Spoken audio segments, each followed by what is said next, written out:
What's going on, YouTube? I'm your host, Gabos, and we back with another one. We got Lil Durk officially indicted on FEDS with conspiracy and discharging firearms charges. Might face life in prison. It's so crazy because I can remember everybody saying, when you gonna slide for Vaughn? When he actually does it, these are the consequences. Looks like this kid threw his life away. We'll see. Recently being relocated from Broward County to Los Angeles, Lil Durk has been hit with new charges, according to the Justice Department putting out a press release regarding the case. What's up, y'all? It's your man Talkless World reporting for the Chig Smooth channel. We gotta talk about this. Milagro from Mob's World is updating us saying new charges for Lil Durk in his murder for hire case. 1 count of conspiracy, 1 count of use of interstate facilities to commit murder for hire resulting in death, and 1 count of using, carrying, and discharging firearms and machine gun and possession of such firearms in furtherance of a crime in violence resulting in death. And she would get that information from the U.S. Attorney's Office of the Central District of California, who put out a press release. Damn. Chicago rapper Lil Durk charged in superseding indictment alleging murder for hire plot to kill rival near Beverly Center Mall in 2022. This press release goes on to talk about who's been charged for the plot, and it's interesting to see when they start paying attention to the story.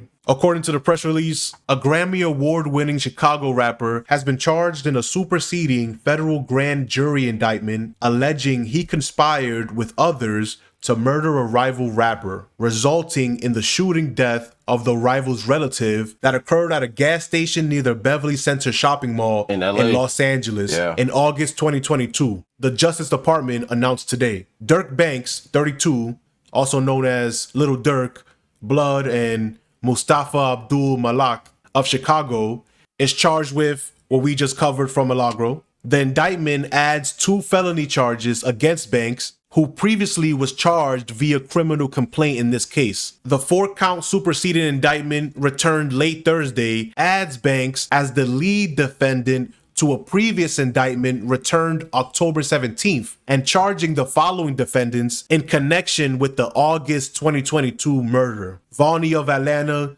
Didi of Chicago, Flocka of Gary, Indiana, Brown Eyes of Addison, Illinois, and Boogie of Chicago. Banks was arrested on October 17th near Miami International Airport after law enforcement learned that Banks had been booked on multiple international flights. A federal magistrate judge in Miami has ordered him jailed without bond until he is transferred to Los Angeles for arraignment. Just because he was booked on multiple flights doesn't mean he was trying to flee necessarily. He could have been super busy, or it could have been a clerical error, or it could have been some human's mistake double booking. Happens all the time. But a federal judge in Miami still ordered him jail without bond. All 6 defendants, none of whom have yet entered a plea deal to the charges, are expected to be arraigned in downtown Los Angeles in the coming weeks. And then they start getting into OTF and then why they believe this plot took place. According to the superseding indictment, in 2010, Banks formed an organization called Only the Family, which, among other things, produced and sold hip-hop music from artists primarily from the Chicago area.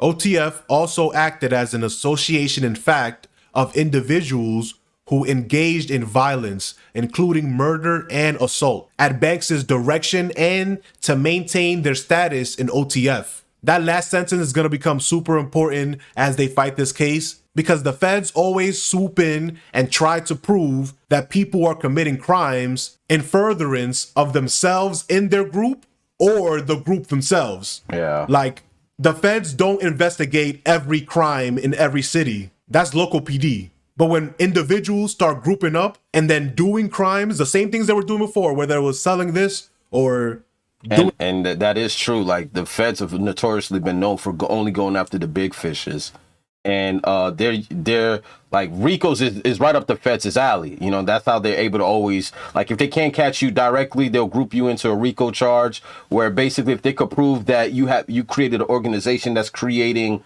like this mafia-like cult where you guys are committing acts of violence and robberies and shit like that, they'll just put everybody in together, even if they don't have Durk himself doing it. The fact that he's a part of OTF, I wouldn't be surprised if a Rico was attached to this, just to get everybody, you know, arrested per se. But the feds don't go after small fish, and typically when they got you, bro, what's their arrest percentage? About 99% conviction, damn near.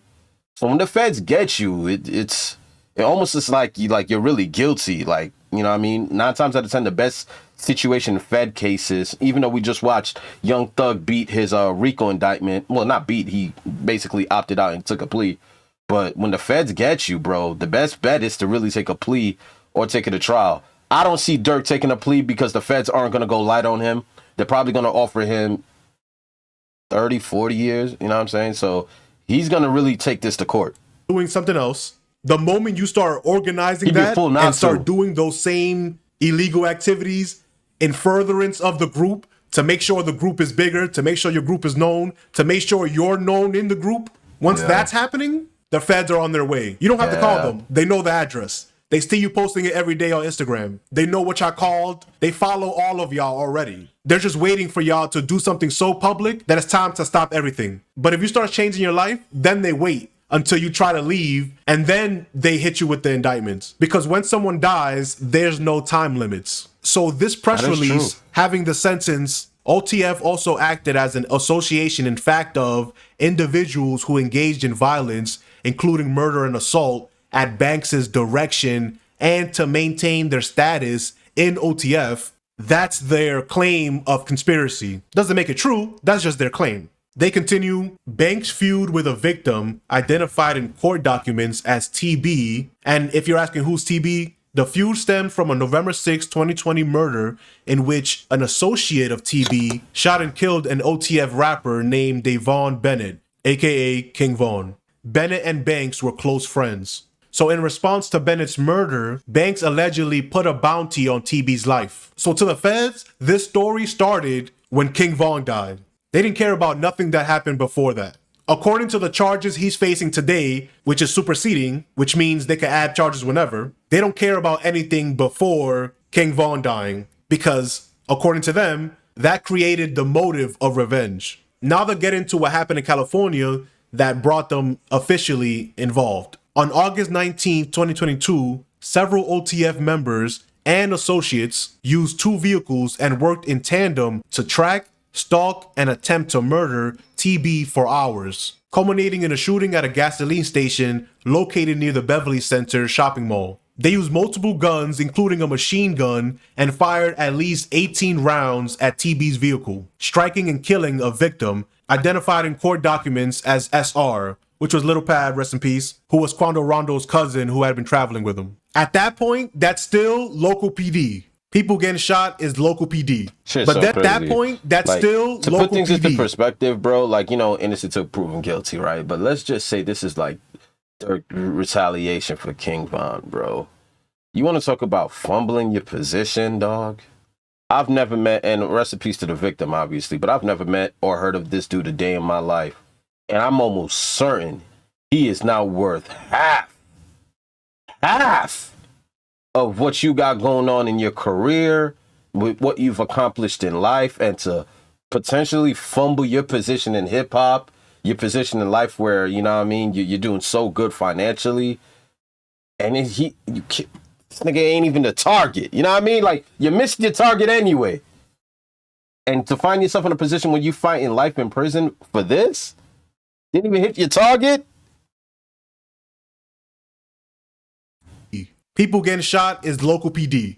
But then they say Banks allegedly ordered TB's murder and the hitmen used money from Banks and OTF related finances to carry out the hit. Bank and flight records show that an OTF member and close associate of Banks coordinated and paid for 5 co-conspirators to travel from Chicago to California on the day before the murder. Around the time the one-way flights were purchased, Banks told the OTF associate booking the flights, allegedly, quote, "Don't book no flights under no names involved with me." The same day the hitmen traveled from Chicago to California, Banks also traveled to California in a private jet with another conspirator, Vonnie. Later that day, Vonnie allegedly purchased ski masks for the shooters to commit the murder and paid, using a credit card in Banks' name, for the co-conspirators' hotel room. He bought hotel rooms and ski masks with Little Durk's credit cards,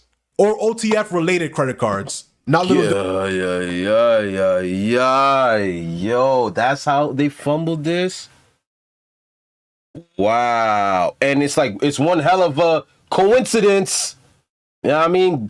Like a couple of like 4 guys that's not from LA gets their masks paid and their jets flown out on a business card associated with OTF. Like, come on, dog, that's tough. Durk's personal credit card. The other 5 defendants are OTF and ski masks with Little Durk's credit cards or OTF related credit cards, not Little Durk's personal credit card. The other 5 defendants are in federal custody in Illinois after their initial court appearance in Chicago. They remain charged with 1 count of conspiracy, 1 count use of interstate facilities to commit murder for hire resulting in death, and 1 count of using, carrying, and discharging firearms and machine gun and possession of such firearms in furtherance of a crime of violence resulting in death. Jones, Flocka, faces an additional count of possession of a machine gun. And of course, an indictment contains allegations that a defendant has committed a crime. Every defendant is presumed to be innocent until and unless proven guilty in court. If convicted, everyone would face the maximum of life in federal prison. But that's the maximum. Everyone doesn't always get the maximum. The prosecutors on this case are not rookies. This is going to go nothing like Atlanta and the YSL case. But what do you think about the situation? Let me know in the comment section. He said nothing. I mean, brother man got a fighting chance. He put himself in this situation. Now, the fact that, like, they're going to have to prove that Durk, although it was his cards and the cards were underneath his label, they're going to have to prove that he was the one behind it. You know what I mean? Like, he could play dumb. And, you know, when you got money like Durk got money, like, you could get the best lawyers to help you fight this case. But if they get anything more concrete than what we just saw, GG's. I'm gonna holler at you guys in the next video. Let me know in the comment section what y'all thought. I'm your host, Gabos. This is Lil Durk, officially indicted on feds and conspiracy discharging firearm charges and faces life in prison. Life is all about the decisions you make. You can control your choices, can never control your consequences. I'm gone.